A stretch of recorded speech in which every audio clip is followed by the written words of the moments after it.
tem um alerta para você, principalmente nessa época do ano, né? Chove todo dia, um dia assim também chove bastante, as ruas ficam alagadas e é sobre isso que eu quero falar, sobre o risco desse contato com a água contaminada. Você pode, infelizmente, contrair várias doenças. Você fala, Larissa, mas não tem jeito. Como é que eu não vou entrar nessa água se a água que invadiu a minha casa? A gente traz alguns alertas porque a gente procurou um especialista para dar detalhes. Mirna Pinto está ao vivo e conta tudo pra gente. Oi, Mirna.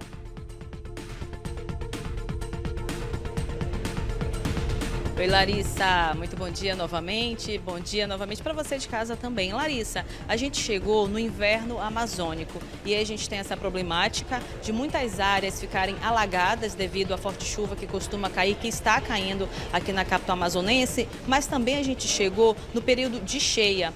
Então, a cidade ela é cortada por vários igarapés e com a subida do nível dos rios vem o que, Larissa? Muito lixo. E é nesse momento que a população tem contato direto com o lixo, porque muitas pessoas, infelizmente, moram em áreas alagadas, moram em áreas daquelas casas de palafitas, então tem contato direto com água contaminada devido a essa grande quantidade de lixo. Tanto no cenário, infelizmente, né, Larissa, de seca e de cheia, a gente tem essa grande quantidade de lixo aqui na capital amazonense. E aí o que a população ela deve fazer para prevenir doenças acarretadas por esse contato direto com água contaminada? Para isso, para falar melhor a respeito disso, quais são essas doenças e a melhor maneira de se prevenir, a gente está recebendo agora aqui no Amazonas no Ar a médica infectologista, a doutora Lilian Roy, que é aqui da Fundação Alfredo da Mata. Larissa, muito bom dia, doutora. A gente já agradece a sua participação no Amazonas no Ar. Doutora, a gente está falando de um período chuvoso aqui na capital amazonense, então a gente tem, infelizmente, os igarapés que acabam transbordando e também o período de cheia, que a gente atinge aí o ápice lá em junho, quando o nível do rio ele sobe bastante e aí a população tem contato direto com muito lixo. Essas doenças, quais são essas doenças acarretadas por esse contato direto e qual é a forma de contato direto? Não só o contato direto com a água contaminada, mas através dos alimentos. Quais são essas doenças? Bom dia. Bom dia a todos.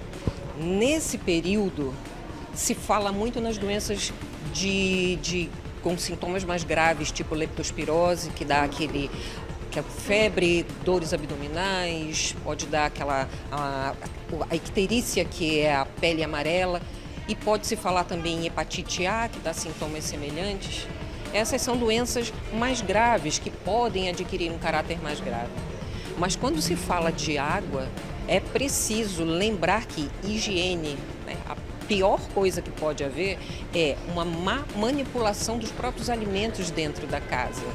Lavar as mãos muitas vezes evita que algumas dessas doenças que são veiculadas por água acometam a nossa família. Lavar as mãos evita as parasitoses, principalmente.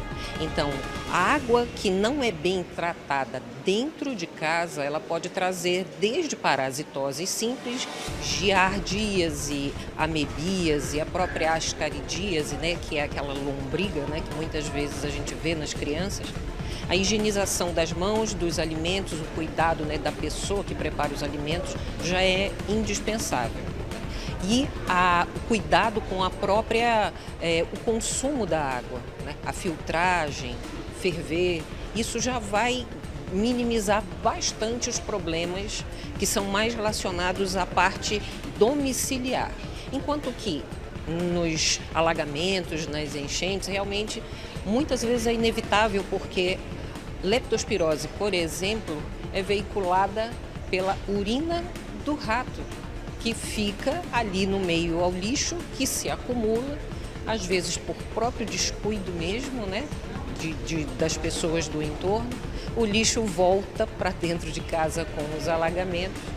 Então isso se torna um problema de saúde pública, basicamente por falta de saneamento básico e de cuidados, né, com o lixo e com a própria água que se bebe, né? E doutora, a gente está falando, infelizmente, de uma grande maioria da população que mora em áreas periféricas, que são mais sujeitas, portanto, a essas doenças. E, infelizmente, também a grande maioria da população não tem acesso à rede básica de saúde. Como é que eles podem se prevenir para que não fiquem doentes?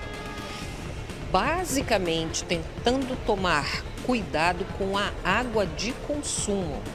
Uma coisa muito simples que você pode fazer é manter a higienização das mãos, crianças, unhas limpas, lavagem de mãos com água e sabão frequentes, né? Usar os próprios utensílios mesmo de casa bem lavados, né? E usar o filtro de barro também, né? O velho filtro de barro, ele funciona bem.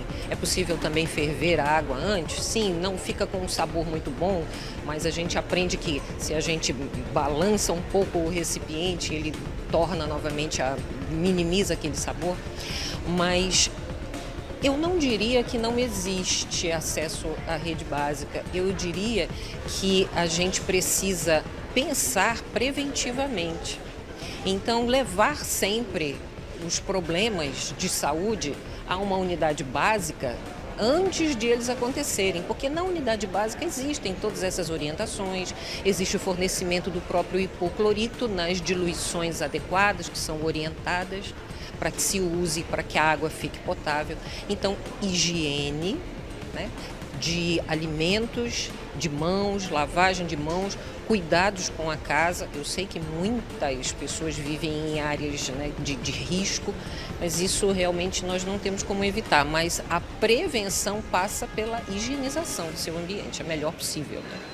Então, olha, Larissa, foram as dicas da médica infectologista, a doutora Lília Roy, que falou um pouquinho mais a respeito. Então, é o ideal, prevenção. E é exatamente isso que a gente quer, prevenir essas pessoas que moram nessas áreas, que infelizmente acabam com as suas casas alagadas, para que elas possam se prevenir e não terem, né, sofrendo com essas doenças. Larissa. Obrigada, Mirna. A gente sabe que não dá para evitar que a água invada a casa. Ninguém tem a casa alagada por opção. Mas se puder evitar esse contato, ter o hipoclorito, já está valendo. Já é um avanço, já é alguma forma de prevenção e aí você pode evitar várias doenças. Obrigada, Mirna, pelos detalhes e pelo alerta também.